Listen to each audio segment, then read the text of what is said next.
Hello and welcome to the Wellness Oracle, a platform where we simplify complex medical sciences into clear, practical knowledge that empowers patients and caregivers to make the right decisions at the right time. I'm Dr. Praveen Ravishankaran, consultant surgical oncologist and robotic surgeon in the beautiful city of Coimbatore.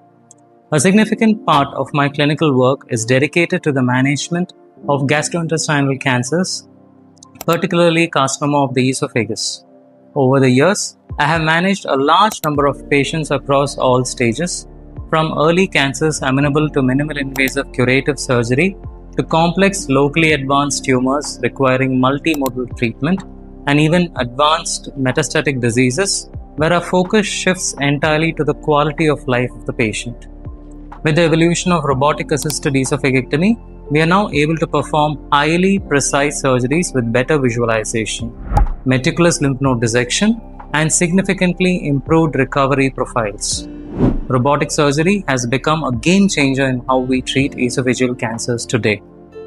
Now, in this video, I'm going to take you through the treatment of carcinoma esophagus in a truly comprehensive way based on stage, tumor biology, and more importantly, the location of the tumor within the esophagus. Let's begin with the basics of classification because treatment depends on this. There are two major types of esophageal cancers. First, squamous cell carcinoma.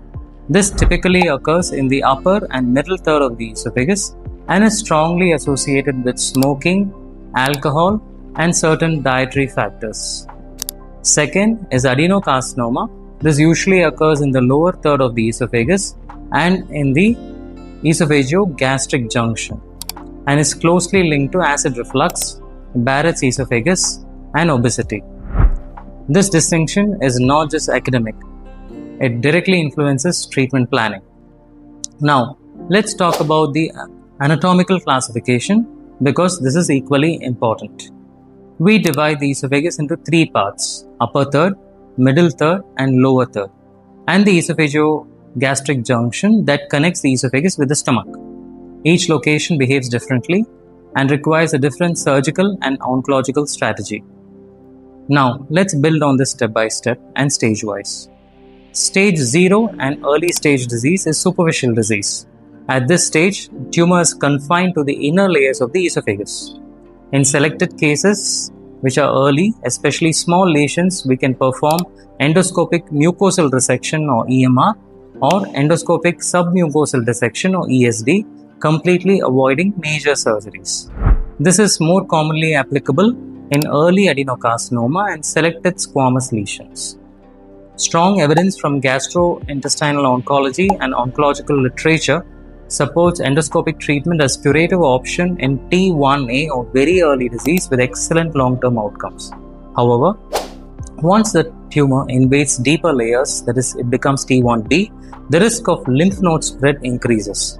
Here, removal of the esophagus entirely or esophagectomy becomes a standard care.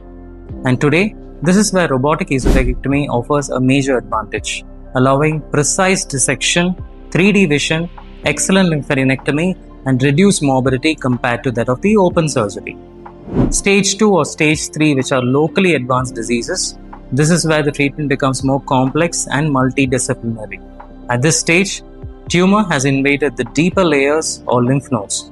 Now the tumor treatment depends upon the tumor type, tumor location. For squamous cell carcinoma, which involves the upper and middle third, the standard care is chemoradiation together and chemoradiation alone for upper third of the esophagus. Why? Because surgery in the upper third esophagus is technically challenging and associated with higher morbidity. Multiple studies indicated that giving definitive chemoradiation alone can achieve survival outcomes comparable to that of surgeries in selected patients with squamous cell cancer. For middle third esophagus, we often use neoadjuvant chemoradiation followed by surgery.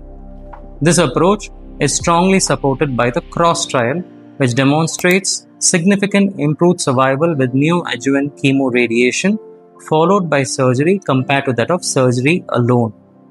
For adenocarcinoma that involves the lower third and OG junction, here the approach is slightly different.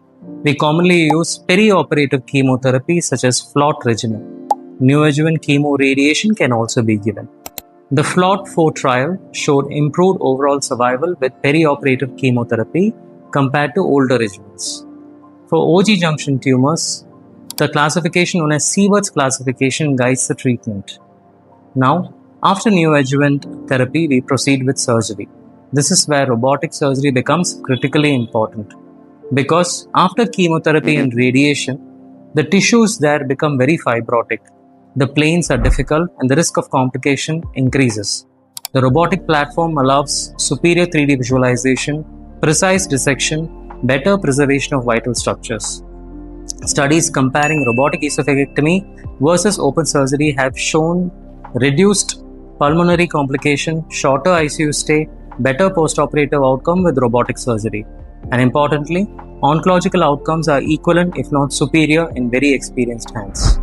Now coming to the tumor location and surgical approaches. Now let's simplify this very important concepts. The tumor involving the upper third esophagus is mostly squamous cell carcinoma. It would be preferable to use a combination of chemotherapy and radiation for such patients. Tumors involving the middle third esophagus is predominantly squamous origin. Here the treatment is neoadjuvant chemoradiation followed by surgery. Neoadjuvant means giving upfront treatment. So for cancers of the middle third esophagus, initially chemotherapy and radiation therapy is given simultaneously, and after a gap of 4 weeks, surgery is performed. Robotic transthoracic esophagectomy is often preferred. Tumors involving the lower third of esophagus is usually adenocarcinoma, for which initially chemotherapy is given, followed by surgery, and then this is followed by few further cycles of chemotherapy. Sometimes chemotherapy and radiation can also be given, and this is followed by surgery. Surgery here involves a procedure called esophagectomy with a gastric pull-out. For esophagogastric junction tumors or tumors involving the junction between the foot pipe and the stomach, treatment involves giving a regimen called FLOT chemotherapy regimen, and this is followed by surgery. Robotic approach helps in precise dissection at this complex junction. Now coming to stage 4 of metastatic diseases, at this stage cancer has already spread to distant organs. The goal is no longer cure but control and quality of life. Here the treatment may include chemotherapy, targeted therapy or immunotherapy. Recent advances includes checkpoint inhibitors like nivolumab or pembrolizumab in selected patients, or targeted therapy based on the molecular profiling is also used. Supportive care also plays a huge role. Stenting to relieve difficulty in swallowing, nutrition support, and sometimes palliative radiation. The role of robotic surgery is indeed a paradigm shift in the treatment of esophageal cancers. Let me emphasize this clearly. Esophagectomy is one of the most complex surgeries in oncology. Operating inside the chest and abdomen around vital structures require extreme precision. Robotic surgery allows us to perform meticulous lymph node dissection, reduces trauma to surrounding tissue, improves surgical accuracy exponentially. Clinical studies have consistently shown reduced complications, faster recovery, comparable or better oncological outcomes compared to that of open surgery. For patients, this means not just survival, but better quality of survival. If I have to simplify everything in one clear takeaway, the treatment of esophageal cancer depends upon the stage, tumor type, and the location of the disease. And the best outcome are achieved when we combine right staging with the right systemic therapy with the right surgery. And this is exactly why Wellness Oracle exists. To bring clarity into complexity, to replace fear with understanding, and to empower patients with knowledge that truly matters. If this video helped you understand how esophageal cancer is treated, share it with someone who needs this awareness. Encourage early evaluation because early stage disease changes everything. And don't forget to subscribe to Wellness Oracle because informed patients make better decisions and choices, and better decisions saves lives. I'm Dr. Praveen Ravishankaran, and remember, in cancer care, precision is everything and timing is life-saving. Thank you and have a great day ahead.